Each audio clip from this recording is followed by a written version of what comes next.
அல்லினாள் தாமரை மேல் ஆரணங்கின் இன்துணைவே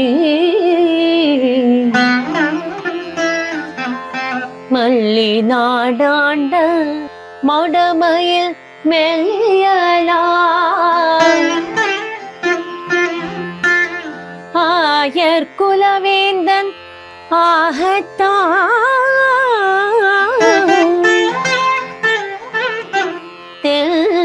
புதுவை வேயர் பயந்த விளக்கு தென் புதுவை வேயர் பயந்த விளக்கு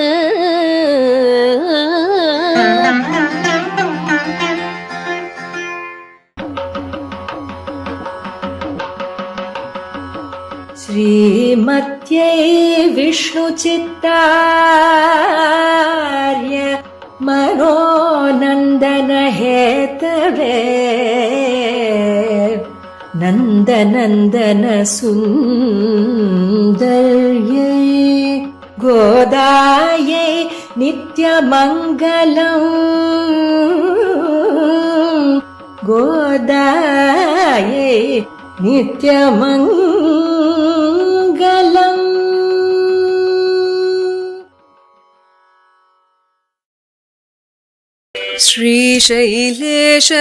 श्रीशैलेशदयापात्रं धीभक्त्यादिगुणार्णवम् यतीन्द्रप्रवणं वन्दे रम्यजामातरं मुनिम्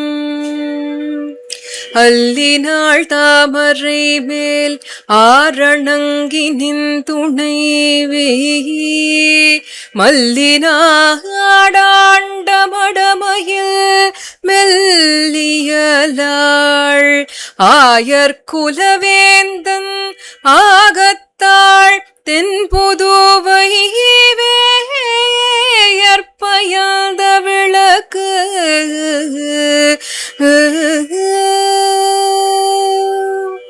கோலச்சுரி சங்கை மாயன் செவ்வாயின் குணம் வினவும் சீலத்தனள் தென்திருமல்லி நாடி செழுங்குழல் மேல் மாலை தொடை தென்னரங்கருக்கு ஈயும் மதிப்புடைய சோலை கிளி அவள் தூய நற்பாதம் துணை நமக்கே தூய நற்பாதம் துணை நமக்கே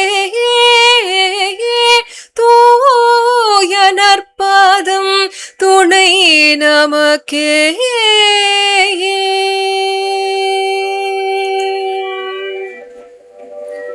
ஸ்ரீமதே ராமானுஜாய நமக. ஸ்ரீமத் வரவர முனையே நமக. ஸ்ரீ பாலதன்வி குரவே நமக.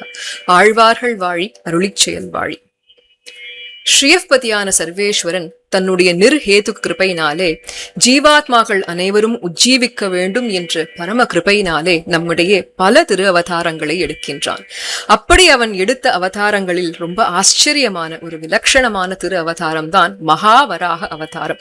ஸ்வேதவராக கல்பத்தினுடைய ஆதியிலே எடுத்த இந்த திரு அவதாரத்திலே எம்பெருமான் பிரளய ஜலத்திலே மூழ்கியிருந்த பூமி பிராட்டியை மீட்டெடுக்கின்றான். அப்பொழுது பூமி பிராட்டியானவள் தான் ரட்சிக்கப்பட்டது ஒரு பெரிய விஷயம் அல்ல என்று எம்பெருமானிடத்திலே சொல்கின்றாள். அப்பா எம்பெருமானே, நான் உன்னுடைய துணைவியார், நீ என்னை ரட்சித்தது பெரிய விஷயம் அல்ல. ஆனால் இங்கே பாரு, என் மீது எவ்வளவு ஜீவாத்மாக்களும் சேத்தனர்களும் இந்த சம்சாரம் என்னும் துக்க கடலிலே விழுந்து கஷ்டப்பட்டு. இவர்கள் உஜ்ஜீவிக்க வேண்டாமா? இவர்கள் உய்வதற்கான ஒரு எளிய வழியை, என்னுடைய குழந்தைகளால ரொம்ப கஷ்டமான மார்க்கம் எல்லாம் பின்பற்ற முடியாது, எளிய வழியை காட்டித் தருவாயாக என்று இவள் பிரார்த்திக்க, அந்த பிரார்த்தனைக்கு மனம் இறங்கிய மகாவராகன் என்ன செய்தான்னு கேட்டாக்க 3 விஷயங்களை காட்டிக் கொடுத்தானாம். அதற்கு மேல உன்னதமான வராக சரம ஸ்லோகத்தையும் அருளி செய்கின்றான். இந்த 3 விஷயங்களையும் பூமி பிராட்டியானவள் தன்னுடைய முந்தானையிலே முடித்துக் கொண்டாள். தக்க சமயம் பார்த்து கலியுகத்திலே இந்த பூமியிலே திரு அவதாரம் செய்கின்றாள். தக்க சமயம்னா எந்த சமயம் அது? கலியுகமாக இருந்தாலும் பாகவதோத்தமராக இருக்கக்கூடிய ஒருவர், விஷ்ணுவை தன்னுடைய சித்தத்தில் கொண்டவர் மட்டுமல்ல, மகாவிஷ்ணுவே எம்பெருமானே இவரை தன்னுடைய சித்தத்தில் கொண்டவரான பெரியாழ்வார், விஷ்ணு சித்தனாக இருந்த மகாத்மாவாக இருந்த பெரியாழ்வார் திரு அவதாரம் செய்த பிறகு அந்த மகாத்மாவுக்கு பெண் பிள்ளையாக கலியுகத்திலே ஸ்ரீவில்லிபுத்தூரிலே திருவாடிபூரத்திலே நம்முடைய ஆண்டாளாக சாக்ஷாத் பூமி பிராட்டி அவதாரம் செய்து அந்த 3 ரகசியங்கள் என்ன கத்துண்டாளோ, என்ன விஷயங்களை மகாவராகனிடத்திலே இருந்து கத்துண்டாளோ அதையே தன்னுடைய வாழ்வாக கொண்டு நமக்கு ஒரு வாழ்க்கையை நடத்தி காட்டிவிட்டு போனாள். வாயினால் பாடி மனத்தினால் சிந்தித்து தூமலர் தூவி தொழுது என்று அந்த விஷயத்தை காட்டினாள். அவள் திரு அவதாரம் செய்ததுதான் திருவாடிபூரம். இதனுடைய ஏற்றத்தை விஷதவாக் சிகாமணிகளான நம்முடைய மணவாள மாமுனிகள் எப்படி கொண்டாடுறார்? இன்றோ திருவாடிபூரம் எமக்காகவன்றோ இங்கு ஆண்டாள் அவதரித்தாள். குன்றாத வாழ்வான வைகுந்தவான் போகம் தனையகழ்ந்தாழ்வார் திருமகளாராய், ஆழ்வார் திருமகளாராய், பெரியாழ்வார் பெண் பிள்ளையாய் ஆண்டாள் பிறந்த திருவாடிபூரத்தின் சீர்மையே ஒரு நாளை கொண்டோ மனமே உணர்ந்து பார், ஆண்டாளு கொண்டாகில் ஒப்பிதற்கும் உண்டு என்று இந்த நாளுக்கு ஒப்புன்னு பூமியில எதையாவது சொல்ல முடியுமோ? வேறொரு நாளை சொல்ல முடியுமோ? ஆண்டாளுக்கு ஒப்புன்னு யாராவது ஒருத்தரை சொல்ல முடிஞ்சா திருவாடிபூரத்துக்கு ஒப்புன்னு வேற யாராவது சொல்ல முடியுங்கிற எப்பேற்பட்ட வைகுந்த வான் போகம், அந்த போகத்தை எல்லாம் இகழ்ந்து விட்டு, இந்த போகம் எல்லாம் எனக்கு முக்கியம் இல்லை, என்னுடைய குழந்தைகளுடைய உஜ்ஜீவனம் தான் முக்கியம்னு நமக்காக வந்து பிறக்கிறாளே, இதை விட நமக்கு என்ன பாகியம் வந்துட போறதுன்னு மணவாள மாமுனிகள் கொண்டாடுறது. அப்படி இந்த வருஷத்துக்கான திருவாடிபூரத்தை நாம் அனைவரும் கூடி இருந்து கொண்டாடும் விதமாக, அதிலும் விசேஷமாக ஆண்டாளுக்கு ஒப்பு இல்லைன்னு பார்த்தோம், ஆண்டாளுடைய திருவாடிபுரத்துக்கு ஒப்பு இல்லைன்னு பார்த்தோம். அதே போல ஆண்டாள் செய்த அவளுடைய திருப்பாவைக்கும் ஒப்பில்ல, நாச்சியார் திருமொழிக்கும் ஒப்பில்ல, அந்த நாச்சியார் திருமொழியை அனுபவிக்கும் விதமாக அதுவும் ஆண்டாள் கோஷ்டியரை கொண்டே அனுபவிக்க வேண்டும் என்று பரம கிருபையுடன் நியமித்த நம்முடைய எதுகிரி எதிராஜ மட்டினுடைய ஜீயர் சுவாமியாக எழுந்தருளிருக்கக்கூடிய ஸ்ரீ ஸ்ரீ ஸ்ரீ பரமஹம்ச இத்தியாதி வேதமார்க்க பிரதிஷ்டாபனாச்சாரியராய் உபய வேதாந்தாச்சாரியராய் எழுந்தருளிருக்கக்கூடிய நம்முடைய எதுகிரி எதிராஜ நாராயண ராமானுஜ ஜீயர் சுவாமிக்கும் உண்டோ ஒப்பு? அந்த சுவாமியினுடைய திருவடிவார பலத்தை பிரார்த்தித்துக் கொண்டு, அடியேனுடைய ஆச்சாரியன் மற்றும் அனைத்து குருமார்களையும் பிரார்த்தித்துக் கொண்டு, இன்றைய தினம் அடியேனுக்கு நியமிக்கப்பட்ட நாச்சியார் திருமொழியினுடைய 3வது பதிகத்தை நாம் இன்றைய தினம் அனுபவிக்க இருக்கின்றோம். இந்த அனுபவம் எப்படின்னு கேட்டாக்க 2 விதமாக, முதல் 5 பாசுரங்களை இன்றைய தினமும், நாளைய தினம் அடுத்த 5 பாசுரங்களையும் அனுபவிக்க உள்ளோம். பல பல மகனீயர்கள் சாதித்து கொண்டு வருகின்றார்கள். ஆண்டாள் கோஷ்டியிலே உயர்ந்த கோஷ்டி என்று எல்லாரும் சாதிச்சு கொண்டு வர இந்த அற்புதமான வைபவத்திலே சிறியாளான அடியாளையும் பேசும்படி நியமித்த ஜீயர் சுவாமிக்கு மறுபடியும் கிருத்தஜ்ஞத்தை தெரிவித்துக் கொண்டு, அடியேனுடைய இந்த பேச்சிலே குற்றம் குறை இருந்தால் அதை க்ஷமிக்க வேண்டும் என்று பிரார்த்தித்துக் கொண்டு தொடங்குவோம். இப்போ முதல் 2 நாள், அதாவது முதல் 2 பதிகங்கள் எல்லாத்தையும் அனுபவிச்சிருப்போம் இல்லையா? என்ன தெரியறதுன்னா, திருப்பாவையிலே ஆண்டாள் ஸ்பஷ்டமாக அருளி செய்தாள், நாராயணனே நமக்கே பறை தருவான் என்று உபாய உபேயம், சென்றடைய வேண்டிய இலக்கென்ன, அதற்கான வழி என்ன என்பதையும் தெள்ள தெளிவாக சொன்னாள். பறை என்று இருக்கக்கூடிய கைங்கரியத்தை பிரார்த்தித்தாள் எம்பெருமானிடத்திலே. இருந்தாலும் திருப்பாவையின் முடிவிலே இவள் ஆசைப்பட்ட அந்த சம்ஸ்லேஷம் நித்தியமாக கிடைக்கவில்லை. அதனாலதான் உயர்ந்த கிரந்தமான இந்த நாச்சியார் திருமொழி நமக்கு கிடைக்கிறது. எம்பெருமான் இவளை விட்டு நாட்டை இன்னும் திருத்தணுங்கிறதுக்காக விட்டு வச்சிருக்காரு. அப்போ இந்த நாச்சியார் திருமொழியினுடைய முதல் பதிகத்துல என்ன பண்றா அப்படின்னு கேட்டாக்க, காமன் சோமன் இதர தேவதைகளுடைய கால் எல்லாம் விழுந்து பிரார்த்திக்கிறா. இது நியாயமானு கேட்டாக்க, பிரிவாற்றாமை அந்த துவரைப்படுத்தும் பாடாயிற்று.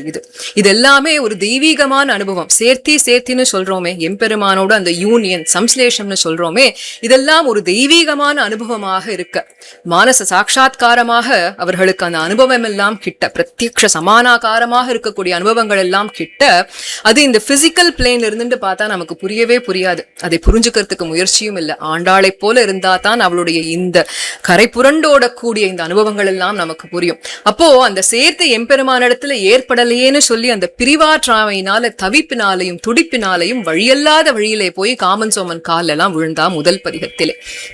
அதை பார்த்த எம்பெருமானுக்கு சற்று வருத்தம், கொஞ்சம் கோபம். என்னடா இது, நமக்கே ஆட்பட்டவர்களாக இருக்க, என்னுடைய சொத்தாக இருக்க என்கிட்ட தானே வரணும், இப்படி வேற யாரோ கிட்ட போய் விழப்படியாக நான் வைத்து விட்டேனே என்று வருந்தினானாம் எம்பெருமான். அதனால அந்த வருத்தத்தினாலே அவனே இவர்கள் இருக்கக்கூடிய இடத்துக்கு வந்து சேர்ந்துட்டான். வந்து சேர்ந்தவன் என்ன செய்கின்றான் அப்படின்னு கேட்டாக்க, இவர்கள் சிற்றில் இழைக்கின்றார்கள். அந்த சிற்றையில எல்லாம் இவன் போய் அழிச்சுட்டு இருக்கான்.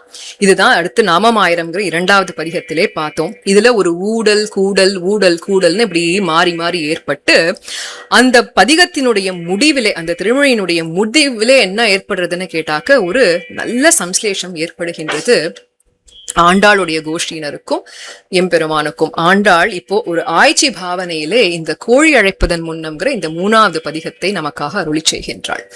இப்போ இந்த கூடல் அப்படின்னு சொன்னோம் இல்லையா, அதாவது சேர்றா. கூடலுங்கிறது ஒரு சண்டை, கூடலுங்கிறது சேர்த்தி.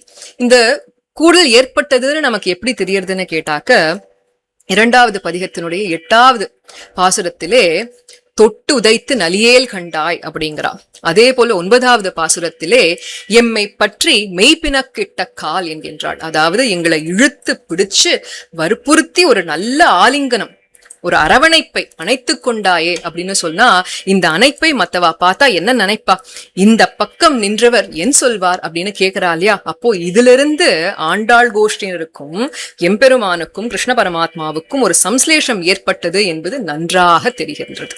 இப்போ இந்த சம்ஸ்லேஷத்தினுடைய உச்சகட்டத்திலே இருக்கும் பொழுது இன்பம் அவ்வளவு ஜாஸ்தியா இருக்கும்போது அது கூட இந்த தேகத்துக்கு ஆபத்தாக மாறிவிடும்.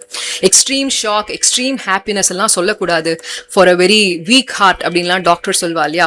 அத போல இந்த இடத்துல இந்த பெரியோர்கள் எல்லாம் பாக்குறா, இந்த கொள்ளமாளா இன்ப வெள்ளம் இல்லை, அதனால இவாளால தாங்கவே முடியாது. எந்த அளவுக்கு சேர்த்து ஏற்பட்டது அப்படின்னு கேட்டாக்க, 2 உடல்கள் ஓருடல் ஆனதோ அப்படிங்கிற அளவுக்கு ஒரு சேர்த்து ஏற்படுறது. இப்போ ஒரு மண்பாண்டம் செய்யக்கூடியவன் காய்ச்சுவான், 2 பகுதிகள் எடுத்து நன்னா காய்ச்சுவான். அப்படி காய வச்சுட்டு சேர்க்கும் பொழுது நிரந்தரமா நன்னா ஒட்டிக்கும். இதே போலதான் இரும்பு பண்டங்கள் எல்லாம் 2 பக்கமும் எடுத்து நன்னா காய்ச்சிட்டு அப்படி சேர்த்தானா நன்னா நிறைய காலம் ஒட்டிக்கும் இல்லையா. அப்போ அந்த பிரிவுங்கிறது கொஞ்சம் ஏற்பட்டா அந்த சேர்த்திங்கிறது நிரந்தரமாக இருக்கும். அதே போல இந்த பெரியோர்கள் எல்லாம் பார்த்தா, அப்போ இந்த நாயகன் நாயகியும் அழியாமல் இருக்க வேண்டும் என்று சொன்னால் இவர்களை சற்று பிரித்து வைக்க வேண்டும் அப்படின்னு சொல்லி அந்த பதிகத்தினுடைய முடிவிலே, அந்த நிகழ்வுதானே இதெல்லாம், it's an experience, it's an அனுபவம்னு சொல்றோம் இல்லையா. அதனுடைய முடிவிலே என்ன செய்தார்கள்னு சொன்னா, இந்த கோபிமார்கள் அனைவரையும், அதாவது ஆண்டாள் கோஷ்டி எல்லாத்தையும் கொண்டு போய் அவர்களுடைய நிலவரைகளிலே அடைத்து வைத்தார்கள். நிலவரைனாக்க பேஸ்மெண்ட்னு சொல்லலாம். கீழே போட்டு நன்னா பூட்டி வச்சுட்டா வெளியிலேயே வர முடியாதபடி பிரித்து வைத்து விட்டார்கள். இப்போ இந்த பிரிவு எப்பேற்பட்ட பிரிவாக மாறியதுன்னு கேட்டாக்க, இந்த பக்கம் ஆண்டாள் கோஷ்டினரும் கஷ்டப்பட்டு இருக்கா, தோழிகள் எல்லாம் ரொம்ப மனவேதனை அடைஞ்சுடுறா. அந்த பக்கம் கண்ணனும் பிரிவாற்றாமையினாலே துடிக்கின்றான். இந்த பிரிவு சீதா பிராட்டி ராமனை பிரிந்த பொழுது சீதைக்கு ஏற்பட்ட மனநிலை, ராமன் சீதையை பிரிந்திருந்த பொழுது ராமனுக்கு ஏற்பட்ட மனநிலை எப்படி இருந்ததோ அதற்கு ஒப்பாக மாறியது. அவ்வளவு தாங்க முடியாத அந்த துக்கமாக மாறியதாம். சீதையினுடைய மனநிலை எப்படி இருந்தது அந்த நேரத்திலே? उपवास कृशां दीनां निहश्वसन्निधिं पुनः पुनः ददर्श शुक्लपक्षाधौ चन्द्ररेखामिवामलाम् என்று பட்டினியால் மெலிந்து மறுபடியும் மறுபடியும் மறுபடியும் பெருமூச்சு விட்டுண்டே இருக்கா. இதை யார் பாக்குறார்? ஹனுமன் பாக்குறார். அசோகவனத்துக்கு சீதையை தேடி போகும்பொழுது பாக்குறார், அப்படி மேலும் கீழும் பெருமூச்சு விட்டுண்டு அழுதுண்டு சாப்பிடாம மெலிந்து போய் ஒரு சந்திரம் பிற எவ்வளவு மெல்லசா இருக்குமோ அந்த இருக்கும் பொழுது எப்படி இருக்குமோ அதை போல துடிச்சுட்டு இருந்தாளாம் சீதா பிராட்டி. ஆனா ராமனுடைய நிலைமை அதே நேரத்துல எப்படி இருந்தது?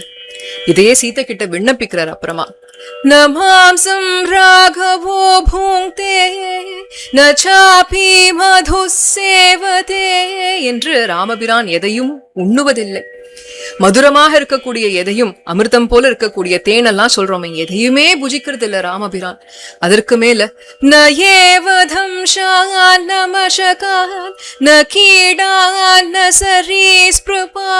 என்று அவன் மேல ஏதாவது ஊர்ந்து போனா கூட ராமனுக்கு தெரியல. பூச்சி கடிக்கிறதுனா இப்படி தட்டுவோமே, அது கூட தெரியல ராமபிரானுக்கு. எல்லாம் ஊர்ந்து போறது, பாம்பு பூச்சிகள் எல்லாம் ஊர்ந்து போறது. ராகவோ अपनये गात्रात् त्वद्गतेन अन्तः आत्मना. பிராட்டி அவனுடைய மனம் திருவுள்ளமானது உன்னிடத்திலே ஈடுபட்டு, முழுமையாக உன்னிடத்திலே ஈடுபட்டு இருப்பதனால இந்த பரகாய பிரவேசம்னு சொல்லுவோம் தெரியுமா, ஆத்மா ரெண்டும் மாறிடும். அதனால நாயகனுடைய நெஞ்சு நாயகி கிட்ட முழுசா போயிடுது. அதனால நாயகனுடைய உடம்புல என்ன ஏற்படுறதுங்கிற உணர்ச்சியே இல்லாத போயிடுதுன்னு சொல்லுவோம் இல்லையா, அந்த நிலைக்கு வந்து விட்டான் ராமபிரான். அதனால உன்னிடத்திலே அந்த மனம் வந்து விட்டுருது அப்படின்னு சொல்லி ராமனுடைய நிலையும் இவ்வாறாக துடித்து கொண்டிருந்தான் ராமபிரான். அப்போ இந்த துடிப்புல ராமனுக்கு தூக்கம் வந்ததான்னு கேட்டா ஹனுமன் சொல்றாராம் சீதை கிட்ட, தூக்கமா? நித்ரஹா சததம் ராமஹா, தூக்கங்கிறதே கிடையாது. சுப்தோ அபிஜனரோத்தமஹா, அப்படியே தெரியாம அப்படி கண்ண சந்தா கூட சீதே சீதே சீதே இதி மதுராம் வாணீம் வியாஹரம் பிரதி புத்யதே. சீதா சீதா சீதா என்று அந்த அழுகை சொல். சீதை விட்டுட்டு போயிட்டாளே, சீதை எங்க இருக்காளோ, என்ன பண்றாளோ, சீதையை காணமே காணமே காணமேன்னு தூக்கம் கிடையாது, தண்ணி கிடையாது, சோறு கிடையாது, உன்னையே நினைத்து கொண்டு துடிச்சுட்டு இருக்காருன்னு சொல்றோம் இல்லையா. இந்த நிலைமைக்குத்தான் கண்ண பரமாத்மா வந்தான். ஆண்டாளும் தோழிகளையும் பிரிந்து விட்டு இந்த நிலையிலே அவன் அந்த பக்கம் துடித்து கொண்டிருக்க, இந்த பக்கம் இவர்கள் சீதையை போல துடிச்சுட்டு இருக்கா. அந்த துடிப்பிலே வெளிவந்த வார்த்தை கூட சீதா பிராட்டியை போல இருந்ததாம். என்ன வார்த்தை சொன்னா சீதா பிராட்டி அனுமனிடத்திலே சொல்லி அனுப்புறா. அனுமன்னு நன்னா கேட்டுக்கோ, தசரதாத்மஜனிடத்திலே இத போய் சொல்லு. சத்தியேன அகம் பிரவீமீதே, உனக்கு சத்தியத்தை சொல்லுகின்றேன். ஜீவிதம் தாரயிஷ்யாமி, உயிரை தரித்து கொண்டிருப்பேன். எவ்வளவு காலம் தெரியுமா? மாசம் என்று 1 மாசம் உயிரை தரித்து கொண்டிருப்பேன். ஊர்துவம் மாசான்னு ந ஜீவேயம், அதுக்கப்புறம் ஒரு க்ஷணம் கூட என்னுடைய உயிர் இருக்காதுன்னு சொல்லி ராமனிடத்திலே போய் சொல்லு என்கின்றாள். இத கேட்ட ராமபிரான் சொன்னானாம், சீதா அவ்வளவு சொன்னாளா? அப்பனா அவ கொஞ்சம் தைரியசாலிதான். சௌமிய அனுமன்னு கேளு, எதி வைதேகி தரிஷ்யதி மாசம், 1 மாசம் ஜீவித்தாள் என்றால் சிரம் ஜீவதி என்று வெகுகாலம் ஜீவித்தவளாக ஆகின்றாள். ஏன்னா என்னுடைய நிலை எப்படி தெரியுமா? க்ஷணம் ந ஜீவேயம் வினாதாம் அசிதேக்ஷணா என்று ஒரு க்ஷணம் அவளை பிரிந்து என்னால் இருக்க முடியாது என்று ராமன் அருளி செய்தானாம். இதே நிலைமைதான் எம்பெருமானுக்கு. ஏன்னா எம்பெருமானுடைய குழந்தைகள் தான் இந்த ஜீவாத்மாக்கள் அனைவரும். நம்மள பிரிஞ்சு அவனால ஒரு க்ஷணம் இருக்க முடியாது. அதுக்காகத்தானே எவ்வளவு ரட்சணத்துக்காக எவ்வளவு காரியங்கள் அவன் ஈடுபடுறான். அத போல இந்த பக்கம் கண்ணனுக்கும் அவ்வளவு துடிப்பு இருக்கு, ஆண்டாள் கோஷ்யருக்கும் அவ்வளவு துடிப்பு இருக்கு. இப்படியாக அந்த பிரிவாற்றாமையும் கரை புரண்டு ஓடுறத அந்த ஊர்ல இருக்கிற பெரியவாள்லாம் பாக்குறா. இது என்னடா அது, வம்பா போச்சு. சேர்த்து வச்சா இன்பம் கரை புரண்டு ஓடுறது, கொள்ளமாளா இன்ப வெள்ளம்னு அது கரை புரண்டோடி அது உயிருக்கு ஆபத்தா இருக்கு. பிரிச்சு வச்சா இப்படி அழுதழுது உயிர் போயிடும் போல இருக்கு. அதனால இவர்களை சேரவிட வேண்டும். ஆனா நம்மளே போய் சேர்த்து வச்சா அது அவ்வளவு நன்னா இருக்காது, நமக்கு மரியாதையா இருக்காது. அதனால சேருவதற்கான ஒரு வழி, ஒரு வியாஜத்தை ஏற்படுத்தி கொடுக்க வேண்டும். அதுக்கப்புறம் அப்படி கொஞ்சம் சம்ஸ்லேஷம் ஏற்படும். அப்புறம் அப்படி கொஞ்சம் பிரிவு இப்படியே இருந்தானா ஏதோ உயிர் தரிச்சுன்றுவான்னு இவாளா ஒரு முடிவுக்கு வந்தார்கள். என்ன முடிவு செய்தார்கள் அப்படின்னு கேட்டாக்கா, அந்த காலத்துல ஒரு வழக்கமா பனி நீர் ஆடுவது என்று. விடிகாத்தால எழுந்துட்டு பக்கத்துல இருக்கக்கூடிய நதியில போய் ஸ்நானம் செய்ய வேண்டும், நல்ல கணவன் வேண்டும் என்பதற்காக ஒரு பிரார்த்தனை, ஒரு விரதம்னு வச்சுக்கிறது. அந்த பனி நீரில் ஆடுவதற்காக இந்த பெண்களை எல்லாம் நாம் அனுப்பி வைப்போம், நிலவரையில இருந்து வெளியில அனுப்பிச்சுடுவோம். அப்படி கிளம்பி போகும்பொழுது வரும்போதெல்லாம் கிருஷ்ண பரமாத்மாவை அப்படி பாப்பா, ஒரு 2 வார்த்தை பேசுவா. அதுவே இவர்களுக்கு ஒரு தரிப்பதற்கு ஒரு காரணமாக இருக்கும். கொஞ்சம் உயிர் பிழைச்சிடுவா, இவ்வளவு பிரிவாற்றாமையில துடிக்க மாட்டா அப்படின்னு இவர்கள் முடிவு செய்து, இது இவர்களுடைய எண்ணம். இப்படி இவா நினைச்சுட்டு அந்த பனிநீர் ஆடுறதுக்காக இந்த பெண்களை எல்லாம் கிளம்புங்கோ அப்படின்னு சொல்றா. ஆனா என்ன ஆச்சரியம், ஆச்சரியம் இல்லைன்னு சொல்லலாம், இந்த விஷயம் எல்லாம் சர்வஜனான கிருஷ்ண பரமாத்மாவுக்கு தெரிஞ்சு போச்சு. அவன் சர்வஜன் தான் அப்படிங்கிறது ஒரு புறம் இருந்தாலும், இந்த அவதாரத்துக்கு சேர அவன் ஆயர் சிறுவன் இல்லையா? அப்போ அவனுக்கு அநேக நண்பர்கள், 5 லட்சம் குடிகள்னு பாக்குறோம் இல்லையா? அந்த ஒவ்வொரு 5 லட்சம் குடிகள்னா அந்த சேரியில 5 லட்சம் வீடு இருக்குன்னு அர்த்தம். ஆனா ஒவ்வொரு வீட்டிலேயும் பல ஆய்ச்சி பெண்கள் உண்டு. அப்போ 5 லட்சம் குடியில பல பெண்கள் இல்லையா? இந்த ஒவ்வொரு பெண்ணுக்கும் ஒவ்வொரு ஆயர் சிறுவனை உளவாளியாக இவன் நியமிச்சிருந்தானா. ஸ்பை, எஸ்பினாஜ்னு போய் இன்ஃபர்மேஷன் எல்லாம் கலெக்ட் பண்ணின்னு வரணும் அவெல்லாம். இப்போ ஒத்தொத்தரையா நியமிச்சிருக்கான். அவ எல்லாம் சொல்லிட்டா, வந்து கிருஷ்ணா கிருஷ்ணா உனக்கு தெரியுமா, அவ எல்லாம் முடிவு பண்ணிட்டா பனிநீர் ஆட்டம்ங்கிறதுக்காக இந்த பெண்கள் எல்லாம் அனுப்ப போறாளாம், தெரிஞ்சுக்கோன்னா. அப்படியா, ரொம்ப சந்தோஷம், வந்து விஷயத்த சொன்னீங்கோ, ரொம்ப சந்தோஷம், கிளம்பி போங்கன்னு அனுப்பிச்சுட்டான்.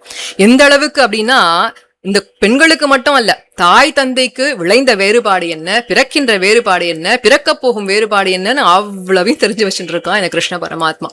சரி, இப்ப என்ன பன்னீர் ஆடத்துக்கு தானே போக போறா, எல்லாம் நான் பாத்துக்கிறேன் போங்கடான்னு அனுப்பிச்சு வச்சுட்டா. அப்போ இந்த பெண்களும் கிளம்பி வரா. இந்த பெண்களுடைய திருவுள்ளம் என்னன்னு நம்ம பார்க்கவே இல்லையே.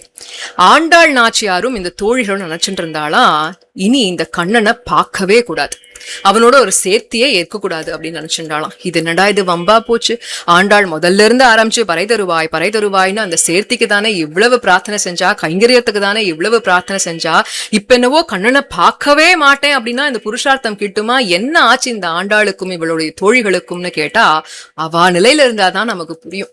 அவர்கள் என்ன சொல்றான்னா, இப்போ கண்ணனை பாக்குறோம், கூடி இருக்கும், ஆனா கூடி இருக்கும் பொழுது எப்போ பிரிவு ஏற்படுமோங்கிற அந்த பயம் இருக்கே, அந்த துடிப்பு இருக்கே. இவனோ கூடியேவா இருக்கான், இல்லையே விட்டுட்டு போயிடுறானே, வரா வந்த நேரத்துல சந்தோஷமா இருக்கான், ஆஹா சந்தோஷமா இருக்கும்னு நினைச்சுட்டு இருக்கும் பொழுதே விட்டுட்டு போயிடுறானே. அப்ப அந்த பிரிவாற்றாமை நம்மளால தாங்கவே முடியலேங்கிறான். லௌகீகமா புரிஞ்சுக்கலாம் அப்படின்னா, கணவன் மனைவி இருக்கா, அந்யோன்யமா இருக்கா, கணவன் எங்கேயோ வெளிநாட்டுல வேலை பாக்குறார், ஏதோ மாசத்துக்கு ஒரு வாரம் வர ராத்துக்கு, அப்படி வரும்பொழுது சந்தோஷமா இருக்கா. ஆனாலும் அந்த கணவனுக்கும் மனைவிக்கும் உள்ளூர ஒரு மயிரழைய போல ஒரு துக்கம் ஓடிட்டு இருக்கும் இல்லையா? ஐயோ எப்ப கிளம்பி போறாரான்னு தெரியலையே, 5 நாள் ஆச்சு, 4 நாள் ஆச்சு, 3 நாள் ஆச்சு, 2 நாள் ஆச்சு, ஐயோ இப்ப கிளம்பிடுவாரு, கிளம்பினா என்ன ஆகும், மறுபடியும் துக்கம் தானே, மறுபடியும் பிரிவாற்றாமை தானே, அந்த தவிப்பு இருக்கும் இல்லையா? அப்போ சேர்ந்து இருக்கும் பொழுதும் அந்த பிரிவை பற்றின ஒரு கவலை இருந்துட்டே இருக்கு இல்லையா? அந்த கவலை தான் இவர்களுக்கும். கண்ணனோ வரா, சேஷதங்கள் எல்லாம் செய்யறான், அனுபவிச்சுட்டு சந்தோஷமா இருக்கும் போதே விட்டுட்டு போயிடுறானே, போனா அந்த பிரிவாற்றாமை தாங்க முடியவில்லையே, அதற்கு இந்த விரகதாபமே எப்ப வருவானோன்னு அந்த ஏக்கத்துல இருக்கிறதே பரவாயில்லாம இருக்கு போலையே அப்படின்னு. அதனால பார்க்க கூடாதுரி, பார்த்தா நம்மள ரொம்ப படுத்துறான், பார்க்க கூடாதுன்னு இவர்களெல்லாம் கங்கணம் கட்டி கொண்டு இருந்தார்கள். இதுவும் ஒரு வகையான ஊடல் தான், பிரணய ரோஷம்னு வேணா வச்சுக்கலாம். அப்போ இந்த நிலையில இருந்ததுனால கண்ணன் பார்க்காம நம்ம கிளம்பணும், கண்ணனுக்கு நம்ம எப்படி போறோம், எங்க போறோம், என்ன பண்ண போறோங்கிறது தெரியக்கூடாது. அதனால என்ன பண்ணுவோம்னா, விடிந்தும் விடியாமலும் இருக்கக்கூடிய பொழுதுல நம்ம கிளம்பி போயிடலாம் அப்படின்னு முடிவு பண்ணி, எப்பயுமே கிருஷ்ணானுபவம் செய்யறோமே அந்த குளத்துக்கு போகக்கூடாது, வேற ஏதாவது ஒரு பொய்கைக்கு போகணும், தூரமா இருக்கிற ஒரு பொய்கைக்கு போகணும். எல்லாரும் சேர்ந்து போனா நம்ம சேர்ந்து போற சத்தத்தை கேட்டே அவன் எழுந்து வந்துடுவான். அதனால தனித்தனியா சின்ன சின்ன கூட்டங்களாக பிரிஞ்சு போகணும். அப்படி போகும் பொழுது நம்ம கால் தடம் இருக்கும் இல்லையா, அதை பார்த்து கூட அவன் வந்து சேர்றதுக்கான வாய்ப்பு இருக்கு. அதனால அதெல்லாம் அழிச்சுட்டு இப்படி எந்த தடையுமே விடாமல் சத்தம் போடாம நம்ம எல்லாம் போய் அந்த பனி நீராட்டத்துக்கு போகலாம். எதுக்கு பனி நீராட போகணும்னா, அங்க போய் அப்படி நீராடினாலாவது நம்ம விரக தாபம் கொஞ்சம் குறையறதான்னு பார்க்கலான்னு சொல்லி இந்த பெண்களுடைய திருவுள்ளமாக இவா எல்லாம் இப்படி கிளம்பி போயிட்டே இருக்கா. இப்போ கிருஷ்ண பரமாத்மா என்ன அயோத்தியாவாசிகளை போலவா அவ்வளவு சீக்கிரமா அவனை ஏமாத்திட முடியுமா என்ன? அந்த காலத்துல ராமபிரானால அயோத்தியாவாசிகளை ஏமாத்த முடிஞ்சது. எப்போ? காடுரையப்போ அப்படின்னு கைகேயி சொல்லிட்டா. ராமபிரான், சீதை, லக்ஷ்மணர் எல்லாரும் கிளம்பி வந்துட்டா, தமசா நதிக்கரையை அடைந்தார்கள். அப்போ பார்த்தா அயோத்தியாவாசிகளும் பின்தொடர்ந்து வந்திருக்கா. அந்த அயோத்தியாவாசியுடைய நிலையை பார்த்தா ராமபிரானுக்கு ரொம்ப மனசு கஷ்டமா இருந்தது. இவா எப்படியும் நம்மளை விட்டுட்டு போக போறது இல்ல. ஆனா இவர்களை பார்த்தையா, மரத்தடியிலையும் இந்த காய்ந்த வேர்கள் மேலையும் முட்கள் மேலையும் படுத்து தூங்கிட்டு இருக்காளே, எவ்வளவு நாள் நமக்காக இவர்கள் இவ்வளவு கஷ்டப்படணும் அப்படின்னு அந்த ஆன்று சம்சயம் கிருபையினாலையும் கனிந்த உள்ளத்தினாலேயும் இவர்கள் அயோத்தியாவாசிகள் சிரமப்படாம இருக்கணும் அப்படிங்கறதுக்காக ராமபிரான் என்ன செய்தான்னாக்க, நடுராத்திரியில சுமந்திரனை எழுப்பி, நம்ம இப்பவே இந்த தமசா நதிக்கரையை தாண்டி அந்த பக்கம் போயிடலாம், இந்த அயோத்தியாவாசிகளுக்கு நம்ம எங்க போனோங்கிற தடமே இல்லாதபடியாக தேரை இந்த பக்கமும் அந்த பக்கமுமா ஓட்டணும். முதல்ல வடக்குக்கு போகணும், அப்புறம் இந்த பக்கம் இடது பக்கம் திரும்பணும், அப்புறம் கீழே போகணும். இப்படியா போனா அவ எல்லாம் குழம்பி போய் கொஞ்ச நேரம் தவிச்சுட்டு அப்படியே மறுபடியும் திரும்பி அயோத்தியாவுக்கு போயிடுவா. அதற்கப்புறமா அவ கொஞ்சம் சுகமா வாழலாம், காட்டுல கஷ்டப்பட வேண்டாம்னு சொல்லி ராமபிரான் இதை யூகித்தார். இதை சுமந்திரனிடம் சொல்ல அவரும் அதை செயல்படுத்தினார். அதே போல அயோத்தியாவாசிகள் மறுநாள் காத்தால எழுந்து பார்த்தா ராமன் எங்க போயிருக்கான்னு அவளால கண்டே பிடிக்க முடியல. அயோத்தியாவுக்கு திரும்பி போயிட்டா இல்லையா. அப்போ ராமபிரானால அந்த கிருபையினால என்ன பண்ணான், அயோத்தியாவாசிகளை அன்றைய தினம் ஏமாற்ற முடிந்தது. ஆனா இவன் அப்படி இல்லையே, சர்வக்ஞன் ஆயிற்றே, கண்ணனை ஏமாற்ற முடியுமா?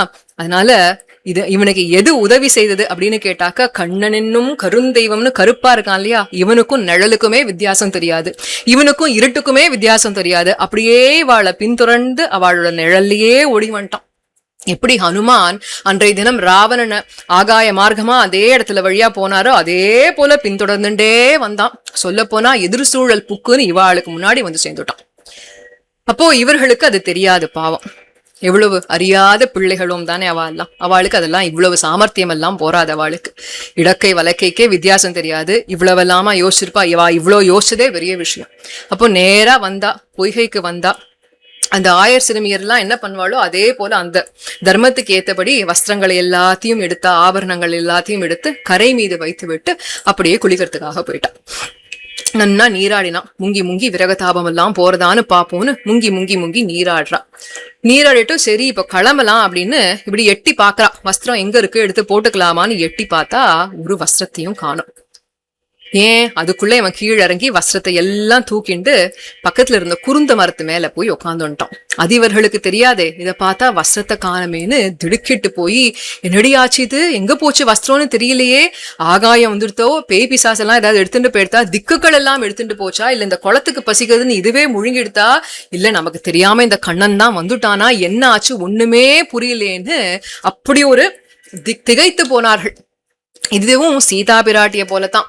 ஏன்னா அசோகவனத்திலே இருந்த பொழுது ராமனை பிரிந்த அந்த துக்கம் தாழாமல் தன்னை மாய்த்து கொள்ள வேண்டும் என்பதற்காக தன்னுடைய முடியே ஒரு சுருக்கு கயிறாக மாட்டி சீதா உயிரை துறக்க நினைத்தாள் இல்லையா. அந்த நேரத்தில் தான் ஆசி தசரதோ நாமன்னு சொல்லி ஹனுமன் ஸ்ரீராமாயணத்தை பாட ஆரம்பிக்கிறார். அப்போ சீதைக்கு ஏற்பட்ட அந்த திடுக்குங்கிற அந்த உணர்ச்சி தான் இப்போ இந்த பெண்களுக்கு எல்லாம் ஏற்படுறது. சீதைக்கு என்ன தோணிது, என்னடா இது, லங்கைங்கிறது ரஜோகுணமும் தமோகுணமும் நிறைந்த இடம், இந்த இடத்துல சத்வமா ராமா ராமாங்கிற நாமம் கேட்கறதே யார் பாடுறா, என்ன ஆச்சுன்னு அவ நினைச்சு பயந்தா.